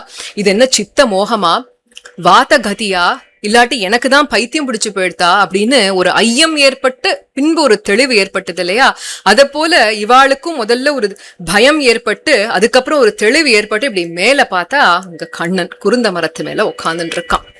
போச்சுடா, வந்துட்டானே, இங்க வந்ததே முதல்ல இவாளால ஜீர்ணிக்க முடியல, நம்ப முடியல. வந்து வஸ்திரத்தை வேற எடுத்துட்டு போய் உட்காந்துட்டு இருக்கான். இதை எப்படி அவன்கிட்ட திரும்பி வாங்க போறோம், என்ன ஆ போறது, ஒண்ணுமே புரியலேன்னு சொல்லி இந்த இடத்துல கிருஷ்ண பரமாத்மாவிடம் அதை யாசித்து துதித்து வாழ்த்தி பிறகு அறிவுரை செய்து அவனிடத்திலே கோபப்பட்டு வெறுத்து இப்படி பலவாறாக அவர்களுடைய ஆற்றாமையை வெளிப்படுத்தி அதை அறிவித்து அவனிடத்திலே அந்த வஸ்திரத்தை திரும்பி தருமாறு பிரார்த்திக்கிறார்கள். இந்த பிரார்த்தனை தான் இந்த திருமொழியாக நமக்கு அமைந்துள்ளது. இது சொல்ல போனா ரொம்ப ரசமான ஒரு சம்வாதம். யாருக்குனாக்க இந்த கண்ணியருக்கும். கண்ணி அப்படின்னு இங்க யாரை அழைக்கிறோம்னாக்க இந்த ஆண்டாளுடைய கோஷ்டியை தான். ஏன் இவாள்லாம் கண்ணி, என்ன கண்ணிகள் இவாள்னு கேட்டாக்க கிருஷ்ண பரமாத்மாவோட ஒத்த வயசுல இருக்கக்கூடியவர்கள், அதற்கு மேல காலமெல்லாம் அனுபவித்தாலும் புதுமை மாறாதபடி இருக்கக்கூடியவர்கள், கிருஷ்ண பரமாத்மாவையும் அதே போல அனுபவிக்கக்கூடியவர்கள். அவன் எப்படி ஆறாவமுதனாக இருக்கக்கூடியவன், அப்பொழுதா ஆறாவமுதனாக இருக்கக்கூடியவன், அவனை அனுபவிக்கக்கூடியவர்கள். அதற்கு மேல இவன் செய்யும் தீம்புகளை அறியாமல் இவன் சொன்ன வார்த்தைகள் எல்லாம் உண்மையான நம்பிண்டு அவன் பின்னாடியே போகக்கூடியவர்கள். இவன் செய்யும் தீம்புகளை பொறுக்க முடியாத சிறுமிகளாக இருக்கக்கூடிய இந்த கண்ணியருக்கும் நம்முடைய கரியபிரானுக்கும் ஏற்படக்கூடிய சம்வாதம் தான் இந்த மொத்த திருமொழியும். அதிலே முதல் பாசுரத்திலே யாசித்து, அதாவது பிரார்த்தனை செய்து அந்த வஸ்திரத்தெல்லாம் திருப்பி கொடுன்னு கேட்கிறான். கோழிழைப்பதன் முன்னம் குடைந்து நீராடுவான் போந்தோம் என்று முதல்ல எடுத்தவுடனே, கிருஷ்ணா எப்படிரா இங்க வந்த? கோழிழைப்பதன் முன்னம் என்று உன் கண்ணுல மாட்டக்கூடாதுன்னு தானே கோழி கூவறதுக்கு முன்னாடியே நாங்கெல்லாம் கிளம்பி வந்துட்டோம் அப்படிங்கிறா. ஏன்னா கிருஷ்ணன் எப்போ தூங்குவான்னாக்க இந்த 3வது 4வது ஜாமத்துலதான் அவனுக்கு தூக்கமே வருமா. பிரம்ம முகூர்த்தத்துலாம் நல்லா நிம்மதியா தூங்கிட்டு இருப்பானா. ஏன்? ராத்திரி முழுக்க ஒரு கோபஸ்திரியா போய் நன்னா விளையாடிட்டு அனுபவங்களை எல்லாம் செய்துட்டு பின்மாலை பொழுதுன்னு சொல்றோமே, அப்பதான் அவனுக்கு தூக்கமே வருமா. சரி, நீ தூங்கிட்டு இருப்ப, எப்படியும் நன்னா தூங்கிட்டு இருப்ப, இப்ப கிளம்பி வந்தா உனக்கு தெரியாதுன்னு நம்பிதானடா வந்தோம் கிருஷ்ணா, அதுக்குள்ள எப்படிடா இங்க வந்து சேர்ந்த அப்படின்னு கேட்கிறான். அப்போ இரவெல்லாம் தூங்கிக் கொண்டு இருப்பா என்று நீ வரமாட்டான்னு எதிர்பார்த்து கொண்டு வந்தோமே, ஏண்டா கிருஷ்ணா இப்படி வந்தன்னு கேட்டா அவன் கேக்குறான், அப்படி என்ன காரியம் உங்களுக்கு? என்கிட்ட கூட சொல்ல முடியாத அளவுக்கு வெடிகாத்தால எழுந்து வரணுங்கிறதுக்கு, அப்படி கோழி கூவுறதுக்கு முன்னாடி வரும் அளவுக்கு என்ன காரியம் அப்படின்னு கேட்டானோ. கோபிகைகள் சொன்னாலாம், உனக்கு தெரியாதா, உன்னை பிரிந்து இருக்கக்கூடிய அந்த விரகதாபம் ஆறும்படியாக குளிக்கிறதுக்கு வந்தோம், வேற என்ன காரியம் எங்களுக்கு இருக்க போறது? அது உன்னோட வரணும்லாம் ஆசைப்படல, நீ வரத்துக்கு முன்னாடியே வந்துட்டு போயிடணும்னு ஆசைப்பட்டு வந்தோம் அப்படின்னாலாம். இந்த விரகதாபம் தீர குளிப்பது அப்படின்னு யாரு கேட்டாக்க பரதாழ்வான் தான். ஏன்னா ரொம்ப அற்புதமா ஸ்ரீராமாயணத்திலே வருது இந்த இடம். பரதாழ்வான் எப்படி அந்த குளிர்ந்த நீர்ல முங்கி முங்கி குளிக்கிறார் அப்படின்னு லக்ஷ்மணனுக்கு ஒரு ஐயமா. ஏன்னா லக்ஷ்மணன் ராமபிரானோடையே இருக்கார் இல்லையா, சேர்த்தியிலேயே இருக்கிறதுனால அந்த சந்தோஷத்துல இருக்கார் அவர். அவருக்கு இந்த குளிரெல்லாம் வாட்டருது. ஆனா பரதாழ்வான் எப்படி? ராமரை பிரிந்து இருக்கக்கூடிய துக்கம், அதுக்கு மேல நந்தி கிராமத்துல இருக்கும் பொழுது ஊர்ல எல்லாரும் எழுந்துக்கிறதுக்கு முன்னாடி இவர் நேரா சரையூல போய் குளிச்சுட்டு வந்துருவாராம் 2 மணி 1 மணிக்கெல்லாம். ஏன் எழுந்து போனா, இந்த பாரு இந்த பரதன் தான் ராமனை காட்டுக்கு அனுப்பிச்சான், அவன் அம்மாவோட சேர்ந்து பொல்லாங்கு செய்தான் என்று ஊரெல்லாம் ஏசுமே, அது ஒரு பயம், அண்ணாவை பிரிஞ்சுட்டோமேன்னு ஒரு துக்கம். அதனால அந்த வெடிகாத்தால போய் 1 மணி 2 மணிக்கு குளிக்கும் பொழுது கூட அவருக்கு குளிர் தெரியலையாம். ஏன் அப்படின்னா அவ்வளவு உஷ்ணம் பிறக்கிறது தேகத்துல இருந்து. ராமபிரானை பிரிந்திருப்பதனால, அந்த பிரிவாற்றாமையினால இல்லையா, அந்த விரகதாபம் தீர எப்படி அன்றைய தினம் பரதாழ்வான் முங்கி முங்கி எழுதாரோ, அதே போல உன்னை பிரிந்திருக்கக்கூடிய இந்த விரகதாபம் தீர வேண்டும் என்பதற்காக நாங்கெல்லாம் முங்கி முங்கி எழுந்துக்கிறோம், அதனால்தான் கிளம்பி வந்தோம் அப்படின்னா. ஓஹோ, அப்போ கண்ணனுக்கு புரிஞ்சுது. அப்படியா, அப்பனா ரொம்ப சந்தோஷம், அப்புறம் ஏன் தாமதம் அப்படின்னு அவன் கேட்கிறான். ஏன்னா இந்த சுனையாடல் அப்படின்னு தமிழ் மரபுல ஒண்ணு உண்டு, சேர்த்தி அப்படின்னு சொல்லுவோம் இல்லையா, அதற்காக கண்ணன் அதுவோ அப்படின்னு எதிர்பார்த்து அதுக்காக குளிக்கிறேளோ அப்படின்னு எதிர்பார்த்தானாம். அப்போ இந்த கோபிகள் எல்லாம் சொன்னா, இங்க பாரு உன்னுடைய இந்த ஆசையெல்லாம் நிறைவேறாது, ஏன்னா ஆழியன் செல்வன் எழுந்தான் என்று சூரிய பகவான் வந்தாச்சு. சூரியனுக்கு ஆழி அப்படின்னு, ஆழியன்னு ஒரு திருநாமம். ஆழினா கடல், கடல்ல இருந்து எழுந்து வர்றதுனால சூரிய பகவானுக்கு ஆழியன்னு திருநாமம். அதனால பொழுதெல்லாம் விடிய போறது, அருணோதயம் எல்லாம் வந்துடுத்து. அதனால நீ எதிர்பார்க்கக்கூடிய அந்த சுனையாடெல்லாம் நடக்காது, உன்னை விட்டுட்டு வந்து குளிச்சுட்டு போகணும்னு வந்தோம், அந்த நேரத்துல வஸ்திரத்தை எடுத்துட்டா அதை குடு அப்படின்னு கேட்கிறா. இவனுக்கோ சமயானிக்கு தகு மாட்டலாடானி தானே, இந்த நேரத்துல எப்படி பதில் சொல்லணும்னு தெரியும். அதனால கேக்குறான், அப்படியா சூரியன் வந்தா சந்தோஷம்தான், உங்க பிரதி அங்கங்களையும் கண்டு நான் அனுபவிக்கலாமே, இதை நினைச்சுத்தானே நீங்களும் வந்தேங்கோ அப்படின்னு கேட்டானாம். ஏன்னா இதெல்லாம் நடக்கக்கூடாது, உங்ககிட்ட நான் சேஷிதங்கள் எல்லாம் பண்ணக்கூடாதுன்னா நீங்க என்ன பண்ணிருக்கணும் தெரியுமா, கோழி அழைப்பதற்கு முன்னாடி வந்து நீராடிட்டே கிளம்பி போயிருக்கணும். நீங்க அப்படியெல்லாம் யூகிச்செல்லாம் வரலையா, அப்போ உங்களுக்கும் இதுல ஏதோ ஒரு ஆசை இருக்கு போல இருக்கு அப்படின்னு நானாம். ஆமா, அப்ப கோபிகள் சொன்னா சரிதான், தப்பாதான் கணக்கு போட்டுட்டோம். முன்னாடியா அந்த வேலையை பண்ணிருக்கணும். என்ன பண்ணுறது? பார்க்கடலுள் பையத்துயின்ற பரமன் இப்போ அரவணை மேல் பள்ளி கொண்டு நன்னா சந்தோஷமா, அரவணை மேல்னாக்க ஸ்மார்ட் பெட், குளிர்த்தியா மென்மையா இருக்கிறதுல நன்னா தூங்கிட்டு இருப்பேன்னு தப்பா கணக்கு போட்டுட்டோம். நீ இப்படி எழுந்து வருவன்னு தெரியாது. தெரிஞ்சிருந்தா கோழி அழைக்கிறதுக்கு முன்னாடியே வந்துட்டு போயிருப்போம். என்ன பண்ணுறது அப்படிங்கிறான். அப்போ கண்ணன், நான் உறங்கினேன் என்று நம்பி வந்த உங்களுக்கு அப்படி என்னதான் குறை? எதுக்கு இப்படி புலம்புறீங்கோ அப்படின்னு கேக்குறானா. ஏழமையாற்றவும் பகட்டோம்னு புலம்புறா. என்ன குறையா? உன்னை பிரணயரோஷத்தில் நெடுநாள் படுத்தின பாட்ட ஒரு கணத்துல எங்களை படும்படி இப்படி ஒரு அவமானம் தானே. இப்படி வஸ்திரம் இல்லாம இப்படி குளிச்சுட்டு இருக்கோமே, இது ஒரு அவமானம் தானே. எங்களுக்கு அவமானம் படும்படியா செஞ்சுட்டே, அதுதான் எங்களுக்கு ஏழமை ஆற்றவும் பெட்டோம் அப்படிங்கிறா. அப்ப கண்ணன் சொன்னா, இதெல்லாம் என்ன காரணம் சொல்லி என்ன பிரயோஜனம்? அவாவாளுக்கு என்ன கர்மமோ அதை அனுபவிச்சுத்தானே ஆக முடியும். எப்படி தவிர்க்க முடியும்? அதனால அதெல்லாம் ஒண்ணும் முடியாது அப்படின்னு இவன் சொல்லிண்டே இருக்க, கண்ணா அதெல்லாம் போகட்டும், இனிமே இந்த தப்ப நாங்க பண்ண மாட்டோம், இனி பொய்கைக்கு வாரோம் அப்படிங்கிறான். இனிமே வரமாட்டீங்களா? வரமாட்டேன்னு சொல்லிட்டு வரதுதானே உங்களுடைய வேலையேன்னா. இல்ல கண்ணா, நன்னா கேளு, இனி என்றும் இந்த பொய்கைக்கு வாரோம் அப்படின்னா. அப்போ கிருஷ்ணனுக்கு அச்சுச்சோ, என்னடா இது இப்படி சொல்லிட்டாளே, இனி மறுபடியும் இந்த பொய்கைக்கு வரமாட்டானா எப்படி வாழோடலாம் விளையாடுறது நம்ம? அதனால கொஞ்சம் யோசிச்சு பார்த்தான். சரி இதுக்கும் ஒரு வழி உண்டு. என்ன வழி அப்படின்னு கேட்டா, ஈஸ்வரனையும் சேத்தனையும் சேர்க்கக்கூடியது எதுன்னு கேட்டாக்க உயர்ந்ததான அந்த அஞ்சலி. அப்ப கிருஷ்ண பரமாத்மா சொன்னானா, சரி அப்போ வருத்தப்படாதீங்கோ, என்கிட்ட அதுக்கு பரிகாரமா அஞ்சலி பண்ணிடுங்கோ, நான் எல்லாத்தையும் உங்களுக்கு கொடுத்துட்டு போயிடுறேன் வஸ்திரத்தெல்லாம் அப்படிங்கிறான். அப்படியே அஞ்சலி தானே பண்ணணும்னு சொல்லி இந்த ஆய்ச்சி பெண்கள் எல்லாரும், அதாவது ஆண்டாளும் தோழிகளும் என்ன பண்றான்னா, குளத்துக்குள்ள இருக்கா, ஒரு கையால தன்னுடைய குஹ்யமான அவயவங்கள் அது எல்லாத்தையும் மறைச்சுண்டு ஒரு கையை இப்படி தூக்குறான். கிருஷ்ணன் பார்த்தான், சீ என்னது இது பேர் அஞ்சலியா? அஞ்சலினா 2 கையும் சேர்த்து வச்சாதான் அஞ்சலி, இதுக்கு பேரெல்லாம் அஞ்சலி கிடையாது அப்படின்னா. அப்ப இவர்கள் யோசிச்சு பார்த்தா, சரின்னு ஒரு கோபிக்கை வலது கையை தூக்கினா, இன்னொரு கோபிக்கை இடது கையை தூக்கினா, இப்படி 2 பேருமா சேர்ந்து 2 கையா வச்சுட்டாளா. பாரு கிருஷ்ணா, 2 கையில சேர்த்து அஞ்சலி பண்ணிட்டோம்னா. அதுவும் பார்த்து இதெல்லாம் ஒத்துக்கவே முடியாது, இதெல்லாம் தப்பா இருக்கு, அதனால அஞ்சலிங்கிறது 2 கையாலையும் சேர்த்து செய்ய வேண்டும், அதை செய்யுங்க அப்படின்னா. ஏன்னா கிருஷ்ணனுக்கு எப்பேற்பட்ட பக்தையான திரௌபதி எதை விட்டாள்? லஜ்ஜையை விட்டு 2 கையும் தூக்கி கோவிந்தான்னு கேட்டா இல்லையா, கோவிந்தான்னு அவன் அழைத்தா இல்லையா. அத போல இந்த 2 கையை விட்டுட்டு இப்படி சேர்க்கறது என்னன்னாக்க ஆக்கிஞ்சன்யம். கை முதல் எதுவுமே இல்ல கிருஷ்ணா, என் கையில ஒண்ணுமே இல்ல அப்படின்னு அவன்கிட்ட காமிக்கிறது. நீதான் எனக்கு கதி என்பதை காட்டுவது இல்லையா, அது தோன்றும்படியாக அஞ்சலி செய்ய வேண்டும்ங்கிறான். அப்ப இவ 2 பேரும் அதே எல்லாரும் சேர்ந்து இந்த தோழிகள் எல்லாம் இந்த ஸ்ரீத்வ அபிமானம் தொலையும்படியாக லஜ்ஜையை விட்டாள் அன்றைய தினம் திரௌபதி. அதே போல ஸ்ரீத்வ அபிமானத்தை விட்டு, அந்த ஐடென்டிட்டி ஷேம்னு சொல்றோம் இல்லையா, அதை விட்டு அவனிடத்திலே சரணம் புக வேண்டும் என்று 2 கையையும் கூப்பிக்கொண்டு அஞ்சலி செய்தார்கள். அஞ்சலி செய்த உடனே இப்படி மேல கீழே பாக்குறான் கிருஷ்ண பரமாத்மா. சரி அஞ்சலிலாம் சந்தோஷம்தான், ஆனா உங்களுக்கு ஒரு விஷயம் தெரியுமா? இரக்கம் இருந்தால் தான் அஞ்சலி பலிக்கும். இது நம்முடைய சம்பிரதாயத்துக்கு ரொம்ப முக்கியமான வரி. இரக்கம் இருந்தால்தான் அஞ்சலி பலிக்கும். இத லௌகீகமா புரிஞ்சுக்கலாம். பொதுவா வழக்கத்துல சொல்ல ஒரு வார்த்தை உண்டு, குழந்தை அழுதாதான், அழற குழந்தைக்கு தான் பால் அப்படின்னு சொல்லுவோம் இல்லையா. குழந்தை அழுது தன்னுடைய பசியை வெளிக்காட்டினால்தான் பால் அப்படின்னு சொல்லுவோம். ஆனா அழற எல்லா குழந்தைக்கும் பால் கிடைக்கிறதா என்ன? இப்பவே பாக்குறோமே, இந்த போர்க்காலத்துல எவ்வளவோ குழந்தைகள் எவ்வளவோ தேசங்கள்ல உண்ணுவதற்கு ஒண்ணுமே இல்லாம கஷ்டப்பட்டு இருக்காளே.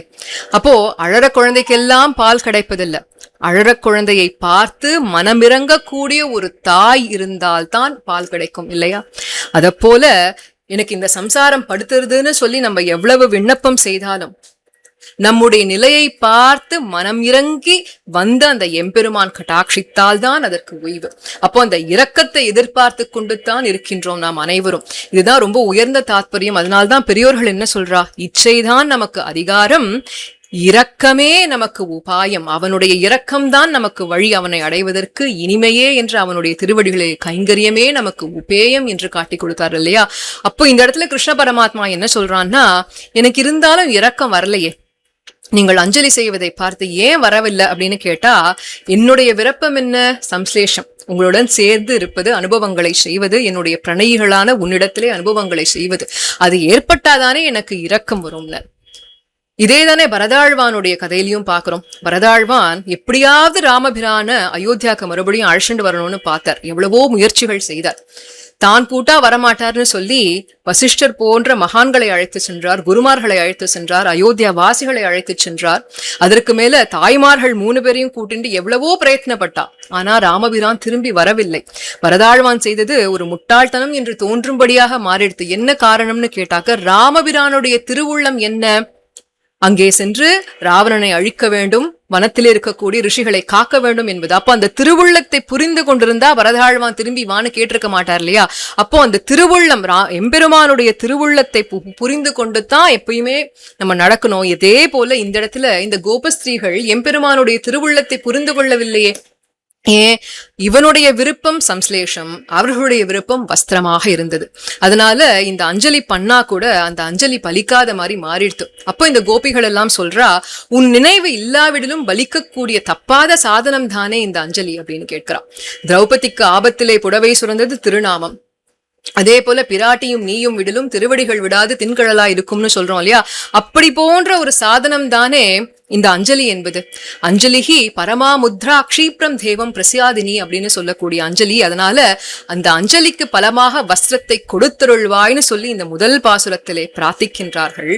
இருந்தாலும் இது எம்பெருமானுடைய திருவுள்ளம் இல்லை என்பதனால் எம்பெருமான் அதை கொடுக்கவில்லை. அந்த இரக்கம் சம்ஸ்லேஷம் வந்தால்தான் பிரிக்கும் என்று காக்க விட்டான். கோழியழைப்பதன் முன்னம் குடைந்து நீராடுவான் போந்தோம் ஆழியன் செல்வன் எழுந்தான் அரவணை மேல் பள்ளி கொண்டாயேழமையாற்றவும் பகட்டோம் இனி என்றும் பொய்கைக்கு வாரோம் தோழியும் நானும் தொழுதோம் துகிலை பண்ணி தருளாயே என்று இப்படி பிரார்த்தித்த பிறகும் அவன் விருப்பம் சம்ஸ்லேஷமாக இருக்க, இவர்கள் அதற்கு மாறாக வஸ்திரத்தை கேட்க, இவர்களுக்கு ஒரு நல்ல பாடத்தை கற்பிக்க வேண்டும் என்று முடிவு செய்த கண்ணபிரான் என்ன பண்ணா அப்படின்னா, இருட்டுல தானே வஸ்திரத்தெல்லாம் எடுத்துட்டு போய் உட்கார்ந்தான். இப்பதான் கொஞ்சம் அருணோதயம் அப்படி வருதே, ஆழியன் செல்வன் தான் வந்துட்டு இருக்காரு. அதனால மீதி கொஞ்சம் கண்ணுக்கு பட்ட வஸ்திரங்களை எல்லாம் மறுபடியும் அள்ளிண்டு நேரா மாடியில மேல போய் உட்கார்ந்துட்டான். அவன் ஆடையை மற்றும் அபகரிக்கவில்லை, இவர்கள் நெஞ்சையும் அபகரித்து கொண்டு மேல போனான். இத பார்த்துட்டு இவாளுக்கெல்லாம் இன்னும் பயம் வந்துடுத்து. இது வெண் புகுந்ததிங்கந்தோ அப்படின்னு என்னாச்சுடின்னு திக்பிரம பிடித்தவர்கள் எல்லாம் புலம்புவா இல்லையா? அதை போல புலம்பின்னு இருக்கா. இங்கதான் அதிசயமாக சுவாமி பெரியவாச்சான் பிள்ளை அவர்கள் ஒரு விசாரத்தை கேட்கிறார். எப்படி பிரமம் பிடித்தவர்கள் இதுவென் புகுந்தது அந்தோன்னு புலம்ப முடியும்? அப்படி வாயை திறந்து வார்த்தையும் வருமா அப்படின்னு கேட்கிறான். அதுக்குதான் அதி அற்புதமாக பெரிய திருவந்தாதியிலிருந்து நமக்கு ஒரு சமாதானம் கிடைக்கிறது. பாலாழி நீ கிடக்கும் பண்பையாம் கேட்டையும் காலாழும் நெஞ்சழியும் கண் சுழலும் காலாழும் நெஞ்சழியும் கண் சுழலும் பாலாழி நீ கிடக்கும் பண்பையாம் கேட்டையும் என்று எம்பெருமானுடைய அந்த பண்புகளை கேட்டாலே, ஸ்ரவணம் செய்தாலே காலாழும் நெஞ்சொழியும் கண் சுழலும்னு சொன்னா, இவர்களிடத்திலே எம்பெருமான் சாட்சாத்தாக அங்க வந்து நின்று சேஷிதங்கள் எல்லாம் செய்யறானே. அப்போ இவ்வளவு சேஷிதங்களை எல்லாம் பார்த்து அவன் பக்கல்ல கலங்கி ஒரு 4 வார்த்தை வராதா என்ன? அந்த 4 வார்த்தையினுடைய கலக்கத்தில் தான் இதுவென் புகுந்ததிங்கந்தோன்னு புலம்புறான். இதேதான் நான்முகன் திருவந்தாதிலையும் பாக்குறோம் இல்லையா? எம்பெருமானுடைய கல்யாண குணங்களை பார்வதி தேவி தெரிவிக்க, அப்போதே அங்கார் அலங்கல் ஆணமை ஆய்ந்தால் அவன் பெயர் கேட்டிருந்தே கண்டு வணங்கினாருக்கு எம்மாம் கொல் அப்படிங்கிறார் இல்லையா? என்னாம் கொல் அப்படின்னா அந்த நிலையில்தான் எப்படி அவனுடைய பேரை கேட்டா அவனை கண்டு வணங்கினானா இங்க வந்து சேஷதங்களே செய்யறான், உரையாடுறான். அப்படி இருக்கும் பொழுது நெஞ்சு கலங்காதோ? அந்த கலங்கினதுதான் இது வெண் புகுந்ததிங்கந்தோ அப்படிங்கிறான். இத கேட்டான் பரமாத்மா. என்னது அந்தோ அந்தோ அந்தோன்னு இப்படி வருத்தப்பட்டு புலம்புற அளவுக்கு என்ன நடந்துருது அப்படின்னு கோபப்பட்டு கேக்குறான். இப்பொய்கைக்கு எவ்வாறு வந்த, எப்படிரா கண்ணா இந்த பொய்கைக்கு வந்த நீ? அதுதான் எங்களுக்கு புரியல. ஏன்னா ஒன்னும் அழைக்கவே இல்லை, அழையா விருந்தாளியா வந்து சேர்ந்திருக்க. அதே மாதிரி வழக்கமாக விளையாடக்கூடிய பொய்கையிலையும் நம்ம வரவே இல்லை. அதற்கு மேல இங்க பிராதிகூலியம் செய்யக்கூடிய காளியன் போன்றவர்கள் இல்லையே, அவ இருந்தானா வந்து நீ வதைக்கலாம் இல்லையா? அனுகூலமாக இருக்கக்கூடிய கஜேந்திரன், அந்த கஜேந்திரன் போல கஷ்டப்படுறவா யாரும் இல்ல. அதாவது உன்னிடத்திலே பக்தி இருக்கக்கூடிய அடியார்கள் கஷ்டப்படுற மாதிரி அந்த மாதிரி யாருமே கிடையாது. ஆதி மூலமே என்று கஜேந்திரன் முதலையாலே நலிவுற்று கூக்குரலிட்ட அந்த பொய்கையும் கிடையாதே, எப்படி வந்து சேர்ந்த, எதுக்காக வந்த அப்படின்னு கேட்கிறான். உடனே கண்ணன் கேட்டானா, என்னத்துக்கு இந்த வேண்டாத ஆராய்ச்சி? பலனான நானே வந்துட்டேனே, உபேயமான நானே கூடி வந்த பின்பு உபாயத்திலே எதற்கு உங்களுக்கு இந்த ஆராய்ச்சி? வந்த வழி எதுக்கு பாக்குறீங்கன்னு கேட்கிறான். இப்போ இவனுக்கு ஒரு செருக்கு, இவன் வெற்றி இவர்கள் தோல்வி என்று இரண்டையும் நினைத்து நினைத்து கொஞ்சம் அதிகமாவே பேசிட்டு இருக்கான் கிருஷ்ண பரமாத்மா. அப்ப சொன்னானா, இப்போ இவெல்லாம் இப்படி பேச பேச சேஷிதங்கள் எல்லாம் செஞ்சுட்டே போக இந்த கோபிகள்லாம் போச்சு போ நன்னா மாட்டின்ட்டோம். இப்போ நியாயத்தை சொல்லி இவன் கிட்ட வேலையை பண்ணவே முடியாது. அதனால இந்த இடத்துல எது சரி தெரியுமா, இவனை துதிக்கிறது தான் வழி அப்படின்னு சொல்லி முதல் பாசுரத்துல யாசித்தார்கள், கெஞ்சி கேட்டா இல்லையா, இந்த பாசுரத்துல ஒன்ன மாதிரி உண்டான்னு துதிக்கும் பொழுது அவனிடத்திலே மதுவின் துழாய் முடிமாலே மாயனே எங்கள் அமுதேன்னு துதிக்க ஆரம்பிச்சுட்டான். மதுவின் துழாய் முடிமாலே அப்படிங்கிறதுல அவனுடைய மேன்மையை காட்டுகின்றார்கள். வரதராஜ ஸ்தவத்திலே அருளி செய்தது போல, ஆதிராஜ்யம் அதிகம் புவனானாம் ஈஷ தே பிஷுணயம் கில மௌலிகி என்று உலகுக்கெல்லாம் நீதான் தலைவன் சக்கரவர்த்தி ஈசன் என்பதை உன்னுடைய அந்த கிரீடமே காட்டி கொடுக்கின்றதுன்னு சொன்னார் இல்லையா. அதை போல இந்த இடத்துல மதுவின் துழாய் முடிமாலேன்னு அவனுடைய பரத்வத்தை, நீதான்பா ராஜா, நீதான்பா சர்வ ரக்ஷகன் அப்படிங்கிறத காட்டினர். அடுத்த வரியிலேயே மாயனே எங்கள் அமுதே என்று அவனுடைய நீர்மையை கொண்டாடுகின்றார்கள். இதுதானே ஆழ்வாருடைய வழக்கமே, மேன்மையை கொண்டாடிவிட்டு உடனே நீர்மையை கொண்டாடுவது. அப்போ இந்த இடத்துல அப்படி இருந்தும் அங்கு வைத்து இங்கு பிறந்தாய், ஆதியஞ்சோதி உருவை அங்கு வைத்து இங்கு பிறந்தாய் என்று நாங்கள் எல்லோரும் இஷ்ட விநியோகம் செய்யும்படி எங்களுடன் கலந்து பரிமாறுவதற்காக, அதற்கு மட்டும் இல்ல குறிப்பாக ஆய்குலத்திலே எங்களுக்கு கையாளாக வந்து பிறப்பது போல வந்து பிறந்தாயே, என்னே உன் சௌலபியம், என்ன ஆச்சரியபூதனாக இருக்கா, வெறும் உப்புச்சாரா நீ, தேவர்களுக்கு கிடைத்த உப்புச்சாரா, எப்பேற்பட்ட அமுதம் என்று இப்படியே அவனை கொண்டாட கொண்டாட அவனோ ஸ்தவ பிரியன், அப்படி ஒரு சந்தோஷம் வந்துருத்து அவனுக்கு. உடனே ஆஹா ஆஹா சந்தோஷம் சந்தோஷம், இப்பயாவது உண்மையை ஒத்துண்டீங்களே, என் சிறப்பை அறிந்து கொண்டீர்களே அப்படின்னு அப்ப கேக்குறானா, நான் உன்னுடைய உடைமை உனக்கு கையாளுங்கிறத சொல்லிட்டேங்க தானே. அப்போ உடைமை என்றால் எப்படி பார்த்துக்கணும், உடைமையை நல்லபடியா ரட்சிக்க வேண்டும், அதை அழியாமல் காக்க வேண்டும், அதற்கு மேல அந்த உடைமையை கொண்டு காரியமெல்லாம் செய்து கொள்ள வேண்டும் தானே அப்படின்னானா. இப்போ இந்த கோபிகளுக்கு புரியல, உன்னை வச்சுட்டு என்ன காரியம் பண்ணோம் கிருஷ்ணா அப்படின்னு கேட்டா, இங்க பாருங்க, உங்களை பிரிஞ்சு நானும் தான் கஷ்டப்படுறேன், உங்களுடைய உடைமையான நான் கஷ்டப்பட்டு இருக்கேன் இல்லையா. அப்போ என்னை குளிர நோக்கி என் உயிர் தரிக்க பண்ண வேண்டுமே, அப்போ நம் சம்ஸ்லேஷத்திற்காக இசையக்கூடாதா, நம்முடைய இந்த சேர்த்தி அனுபவத்துக்காக இசையக்கூடாதான்னு கேட்கிறா. அப்போ கோபிகள் சொன்னாலாம், எங்களுக்கு மட்டும் அந்த ஆசை இல்லையா கண்ணா, ஆனா விதியின்மையால் அது மாட்டோம் என்கின்றார்கள். விதியின்மையாலா அப்படின்னா என்ன, உன் இஷ்டம் எங்களுக்கும் இஷ்டம்தான், ஆனா எங்களுக்கு அந்த பாகிய குறைவால இது இசைய முடியாது கிருஷ்ணான்னு உடனே கண்ணனுக்கு மறுபடியும் கோபம் வந்துடுது. அப்படியா, அப்ப எனக்கும் பாகிய குறைவு தான், உங்களோட சம்ஸ்லேஷம்னு ஆசைப்பட்டேன் இல்லையா, அது கிடைக்கலையே, அதுவும் எனக்கு பாகிய குறைவு தான், அதனால இந்த வஸ்திரத்தை தரமாட்டேன் போங்கன்னு இன்னும் உச்சாணி கொம்புல போய் உட்காந்துட்டான். இவன் இப்படி இந்த வஸ்திரங்களை தூக்கிட்டு உச்சாணி கொம்புக்கு ஓடுறான் இல்லையா, அதை பார்த்து மங்களாசாசன புத்தி தானே, அது எங்க போகும், அதனால பதபதச்சு உங்க மங்களாசாசனமா அவனுக்கு சொல்றா, கிருஷ்ணா கிருஷ்ணா அப்படி ஓடாதரா, ஓடினா எங்கேயாவது கீழே விழுந்து அடிபட்டுடுவ, உனக்கு ஏதாவது அடிபட்டா எங்க சத்தையே அழிந்து விடும், அதனால அப்படியெல்லாம் ஓடாத. பலராமர் ஒரு 10 நிமிஷம் இப்படி போனா ஏதோ தீம்பு பண்ணிடுற, காளியன் மேல நர்தனம் ஆடுற, ஏதோ அசுரனை போய் வதம் பண்ற, அதெல்லாம் எங்களால தாங்க முடியாது, மெதுவா இரு, அந்த வஸ்திரத்தை மட்டும் கொடு அப்படிங்கிறான். உடனே கண்ணன் சொன்னான், நான் கையில வச்சுட்டு இருக்கிறதுனால தானே கொடு கொடுன்னு என்ன போட்டு படுத்தின்னு இருக்கேங்கோன்னு சொல்லி அந்த வஸ்திரத்தை எடுத்து குருந்த மரத்து மேலேயே வச்சுட்டான். இங்கதான் இருக்கு பாருங்கோ அப்படின்னு வச்சுட்டான். அப்போ இந்த பாசுரத்தில இருந்து தேரின் அர்த்தம் எது அப்படின்னு கேட்டா, எந்த பலனாக இருந்தாலும் இவன் திருவுள்ளம் உண்டானால் அல்லது அது கிடைக்காது. இப்போ இவனுக்கு அந்த வஸ்திரத்தை கொடுக்கணுங்கிற திருவுள்ளம் இல்ல, அதனால கொடுக்க மாட்டேன்னு ஏறி வச்சுட்டான். அப்போ மறுபடியும் இந்த பாசுரத்திலே துதித்து கேட்கின்றார்கள், இதுவென் புகுந்ததிங்கந்தோ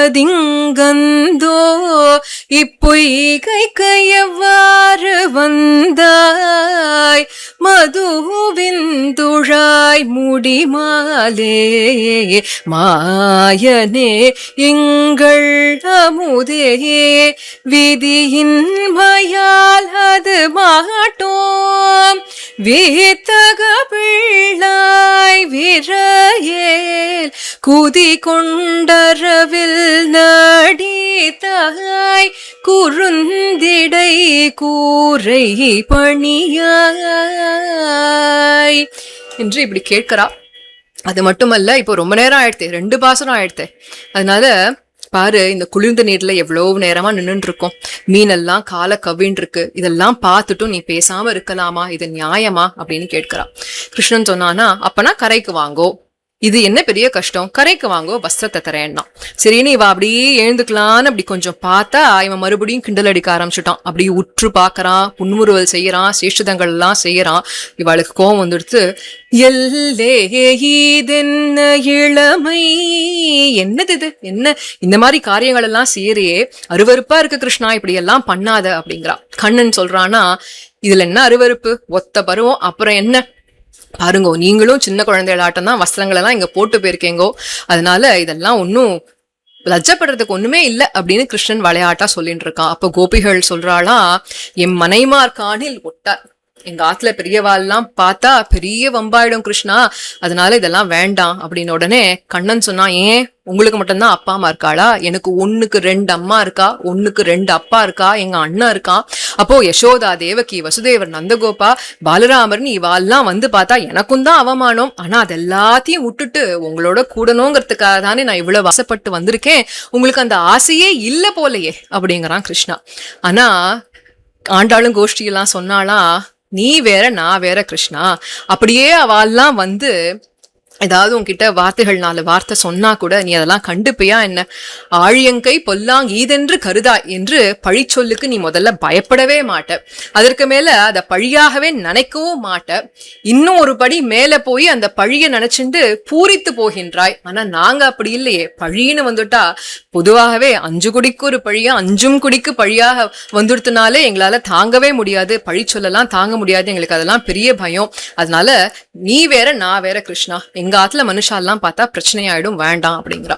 அப்போ கிருஷ்ணன் சொன்னானா, என்ன வேணாலும் சொல்லிண்டே போங்கோ, புலம்பிண்டே போங்கோ, நான் இப்போ இந்த வஸ்திரங்கள் எல்லாம் தரதா இல்லவே இல்லை, அதனால நன்னா பொருந்திண்டு குருந்த மரத்துல ஏறி நன்னா உட்காந்துட்டான்.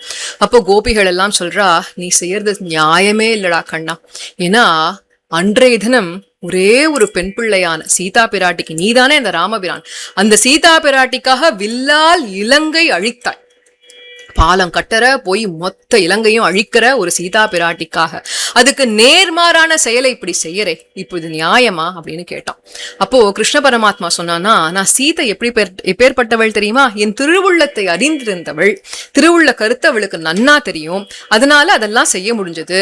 இப்ப என்னுடைய திருவுள்ளம் சம்சலேஷம் தானே, அதுக்கு ஒத்துண்டு போனா உங்களையும் ரட்சிக்கிறேன் அப்படிங்கிறானா.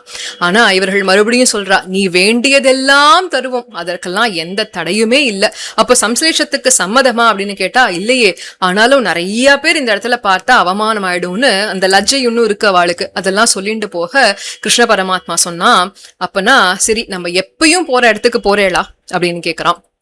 எப்பயும் போற இடத்துக்கு போகலாம், மறைவா இருக்கக்கூடிய இடம் தான், ஆனா அங்க போகணும்னா வஸ்திரம் வேணுமே, வஸ்திரத்தை கொடுன்னு சொல்லி, எல்லே இதென்ன இளமை எம்மனை மார்காணில் ஒட்டார் பொல்லாங்கீதென்று கருதாய் பூங்குருந்தே ரீரதி வில்லால் இலங்கை அழித்தாய், நீ வேண்டியதெல்லாம் தருவோம், பல்லாரும் காணாமே போவோம், பகட்டை பண்ணி தருளாயே.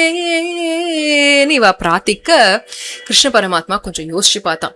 என்னடா நம்ம எவ்வளோ கேள்வி கேட்டாலும் எல்லாத்துக்கும் ஒரு நியாயமான சமாதானம் வச்சுட்டு இருக்காளே, டான் டான் டான் எல்லாத்துக்கும் பதில் சொல்றா, அதனால இவாளை கொஞ்சம் பயமுறுத்தி பார்க்கலாம் அப்படின்னு சொல்லிட்டு பறக்க விழித்த விழித்தெங்கும் நோக்கி அப்படின்னு இப்ப காட்சி. அவன் மேல உட்கார்ந்துட்டு இருக்கான், கையில வஸ்திரங்கள் எல்லாம் வச்சுட்டு இருக்கான், இப்படி நாலா பக்கமும் திரும்பி திரும்பி பாக்குறானாம். அத கீழே இருக்கிற ஆண்டாளும் கோஷ்டியும் பார்த்துட்டு இருக்கா, எங்க பாக்குறான் இவன் அப்படின்னு.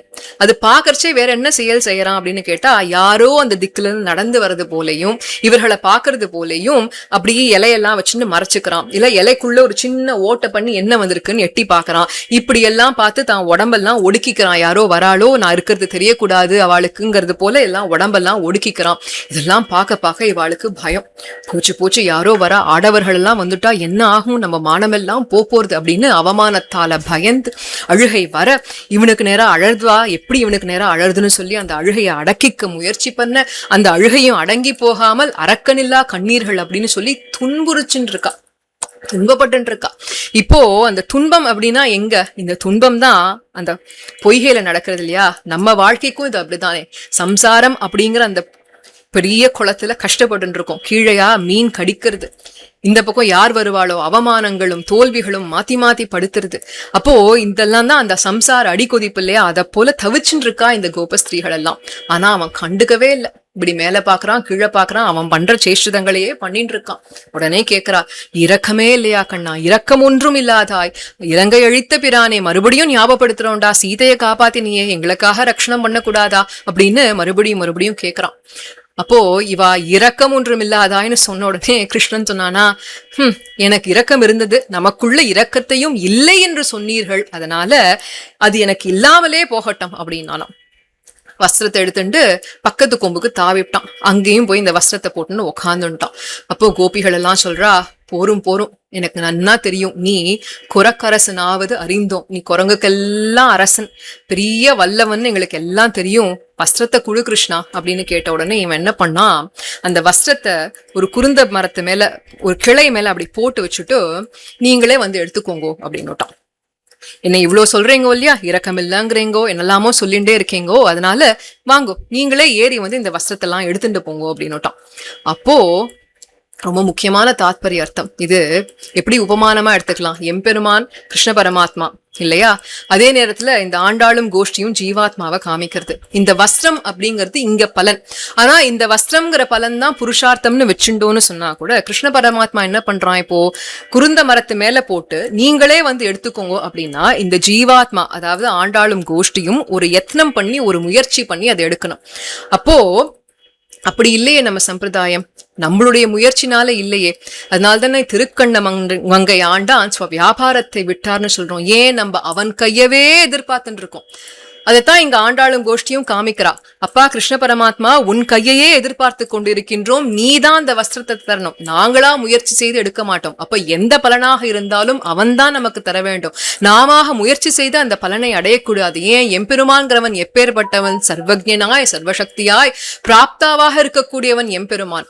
அதற்கு மேல சர்வ ரக்ஷகனாய், உனக்கு கையாளாய், உன் இசைவு பார்த்து உன் தோஷத்தை போக்கியமாக கொண்டு உனக்கு புகழாய் நீர் சுடுமா போலே சேர்பாரை பிரிக்கும் போதும் விடமாட்டாதே ரட்சிக்கிற என்னை என்று அவனே சரமஸ்லோகத்துல முமுக்ஷப்படியில வருது இல்லையா, சரமஸ்லோக பிரகரணத்துல அப்படி இருக்கக்கூடிய அந்த எம்பெருமான், சேத்தனர்கள் நம்மெல்லாம் எப்படி இருக்கோம் ஜீவாத்மாக்கள்னு கேட்டா, அக்ஞனாய் அசக்தனாய் அப்பிராப்தனாய் உன்னையே உபாயமாக பற்றிருக்கக்கூடியவர்களாகன்னு பார்த்தா, எந்த பலனாக இருந்தாலும் நாம் அவன் கையவே எதிர்பார்த்து கொண்டு இருக்க வேண்டும். நம்முடைய முயற்சியை விட வேண்டும்.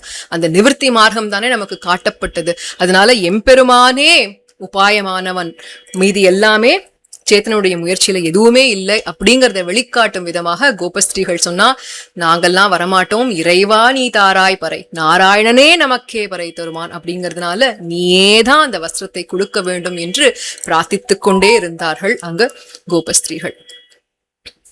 பரகவிழி தெங்கும் நோக்கி பலர் குடைந்தாடும் சுனையில் அரக்கனில்லா கண்ண நீர்கள் அலமருகின்ற பாராய் இரக்கமேல் ஒன்றும் இல்லாதாய் இலங்கை அழித்த பிரானே குரகர சாவதறிந்தோம் பணிந்தோம் குறுந்திடை கூரை பணியாய் என்று இந்த பாசுரத்திலே பிரான் என்று அவனை அழைக்கின்றார்கள். பரம ரக்ஷகன் அப்படின்னு சொல்லி பரம உபகாரகனாக இருக்கின்றான்னு சொல்லி இந்த பாசுரத்திலே இலங்கை அழித்த பிரானே அப்படின்னு நீதான் எங்களுக்கு ரக்ஷகனாக இருந்து நீயேதான் அந்த வஸ்திரத்தை தர வேண்டும் அப்படின்னு சொல்லிட்டு இங்க பார் மீனெல்லாம் கடிக்கிறது. 2 மீன் கடிக்கிறது கிருஷ்ணா.